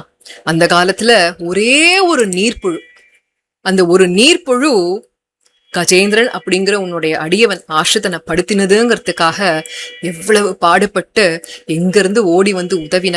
பரமபதத்தில இருந்து வந்து வரலையா? எவ்வளவு தாமதிக்காமல் வந்து உதவினாய். வந்து உதவினது கூட கொஞ்சம் நேரம் ஆயிடுத்தேன்னு சொல்லி வருத்தப்பட்டாய் அல்லவா? அந்த துடிப்பு தாங்க முடியாமல் ரங்கராஜஸ்தவத்திலே எவ்வளவு அழகாக அருளி செய்யப்பட்டது. अथन्त्रितच्चमूपति प्रहितहस्तमस्वीकृत प्रणीतमणिपादुकं किमिति चाकुलान्तः पुरम् अवाहन परिष्क्रियं पदकराजमारोहतः करिप्रवर बृंहिते भगवतस्त्वरायै नमः. பகவானுடைய அந்த துவரைக்கு, பகவானுடைய அந்த வேகத்துக்கு நமஸ்காரம்னு அருளி செய்தார். ஏன் விலட்சணமான துவரையாம். கஜேந்திரன் அழறான், கூக்குரல் இட்டுட்டான், ஆதிமூலமேனு சொல்லிட்டான்னு வேக வேகமா தன்னுடைய திருவடிகளை, ரத்ன திருவடிகளை கூட தரிக்காமல் சேன முதலியார் தான் அப்படி பிடிச்சு கீழே இறக்கி விடுவாராம் பரமபதத்துல. அது கூட வேண்டான்னு உதறி தள்ளிட்டு தன்னுடைய மகிழ்ச்சிகள் எல்லாரும் எச்சிச்சோ என்னாச்சு எம்பெருமானுக்கு எதுக்கு இப்படி ஓடுறாருன்னு பதறும்படியாக அரைக்குலைய தலைக்குலைய எனக்கு எதுக்கு பாதுகையெல்லாம், என்னுடைய அடியவன் காலில் தான் கஷ்டப்பட்டு இருக்கான், காலில் தான் கவி பிடிச்சுட்டு இருக்குன்னு அப்படி அரைக்குலைய தலைக்குலைய ஓடி வந்தாயே. அந்த வேகத்தோட வந்து அன்றைய தினம் உதவினாயே. ஒரு முதலை ஒரு நீர் புழுங்கிறதுக்காக இங்க பாரு 2 மீன்கள் எங்கள் காலை கவ்விக்கொண்டு படுத்துறதே வந்து ரட்சிக்க மாட்டாயா அப்படின்னு இந்த இடத்துல அவ்வளவு அருமையாக ஒரு பிரார்த்தனை. உதவ வேண்டாமா அப்படின்னு. கிருஷ்ண பரமாத்மாவோ சமர்த்தன், அவன் ஒப்புக்கொள்ள மாட்டேங்கிறான். ஏன்னா இந்த வாதம் எல்லாம் சரியே இல்லை. கஜேந்திரனுக்கு ஆபத்து வெளியில இருந்து வந்தது, ஆனா உங்களுக்கு நீங்களாக விளைவித்து கொண்ட ஆபத்து. நான் என்ன செய்ய முடியும்? வெளியில வந்தா வஸ்திரத்தை கொடுத்துட்டு போறேன், நீங்களா விளைச்சுண்ட ஆபத்து என்னால ஒண்ணுமே பண்ண முடியாதுன்னா கோபிகள் எல்லாம் மிரட்டுறா. எங்களோட அண்ணன்மார் தந்தைமார்கள் எல்லாம் வேலை பிடிச்சுன்னு வந்து குத்துவா. அப்ப என்ன பண்ணுவ? பெரிய ஆபத்தாயிடும் கிருஷ்ணா, விளையாட்டு வினையாக மாறிவிடும், ஜாக்கிரதையா இருங்கிறா. என்னது விளையாட்டுன்னு என்ன பயமுடுத்துறீங்களா? இவ்வளவுதானே, வந்தா வரட்டும். உங்க அண்ணன்மார்கள் வந்தா என்ன, தந்தை வந்தா என்ன, எல்லாரும் யார் வேணா வந்தா வரட்டும், இந்த வஸ்திரத்தை நான் தரமாட்டேன்னு சொல்லி அந்த வஸ்திரங்களை எல்லாம் தன் மீது தரித்து கொண்டான். இவனும் நல்ல கருப்பு அழகழகா அந்த பீதாம்பரத்திலையும் அந்த நிறத்திலையும் இந்த நிறத்திலையும் வஸ்திரம் எல்லாத்தையும் போட்டுண்டு அந்த வர்ண சேர்த்திக்கே ஒரு மங்களாசாசனம் பாடும்படியாக அவ்வளவு அழகாக காட்சி கொடுக்கின்றான். இதெல்லாம் பார்த்த உடனே இந்த பெண்கள் எல்லாம் சொல்றா, ஆஹா என்ன அற்புதமா இருக்கு, இந்த வர்ண சேர்த்தி ரொம்ப அழகா இருக்கு கிருஷ்ணா, நீ போட்டுட்டு இருக்கிற வஸ்திரத்தை எல்லாம் அப்படியே வச்சுக்கோ, நாங்க அதை கேட்கவே இல்லை, மீதி இந்த பக்கம் அந்த பக்கம் 2 இருக்கு பாத்தியா, அதை மட்டுமாவது கொடுத்து எங்களை அருள செய்யக்கூடாதா, எங்களை ரட்சிக்க கூடாதான்னு இப்படி இவர்கள் கேட்டுக்கொண்டே இருக்கின்றார்கள். அப்போ இதுவரைக்கும் முதல் பாசுரத்திலே யாசித்தார்கள், துதித்தார்கள், அப்புறம் கொஞ்சம் பயமுறுத்தி பார்க்கலான்னு சொல்லி பார்க்கிறா. இவ்வளவெல்லாம் பண்ணியும் அவன் வஸ்திரத்தை தரவில்லை. நாளைய தினம் மீது 5 பாசுரங்களை அனுபவிக்க உள்ளோம். அங்கதான் இவனை மிரட்ட போறா, நிந்திக்க போகின்றார்கள். அப்புறமாவது வஸ்திரத்தை தரானா இல்லையாங்கிறத நாளைய தினம் அனுபவிக்கலாம். காலை கதுவிடுகின்ற கயலோடு வாழை விரவி வேலை பிடித்தென்னை மார்கள் ஓட்டில் என்ன விளையாட்டோ கோல சிற்றாடை பலவும் கொண்டு நீ ஏறியிராதே கோலம் கரிய பிரானே குறுந்திடை கூரை பணியாய். ஆண்டாள் திருவடிகளே சரணம்.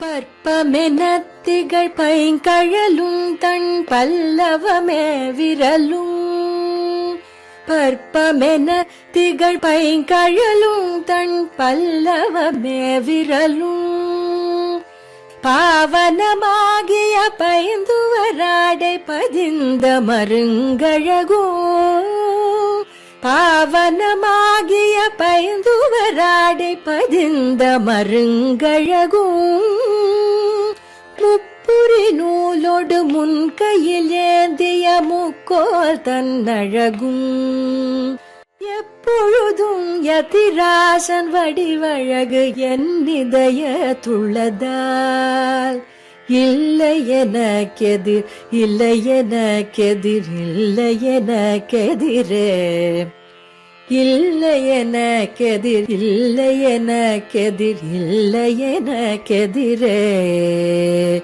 இல்லை எனக்கெதிரே இல்லை எனக்கெதிரே இல்லை எனக்கெதிரே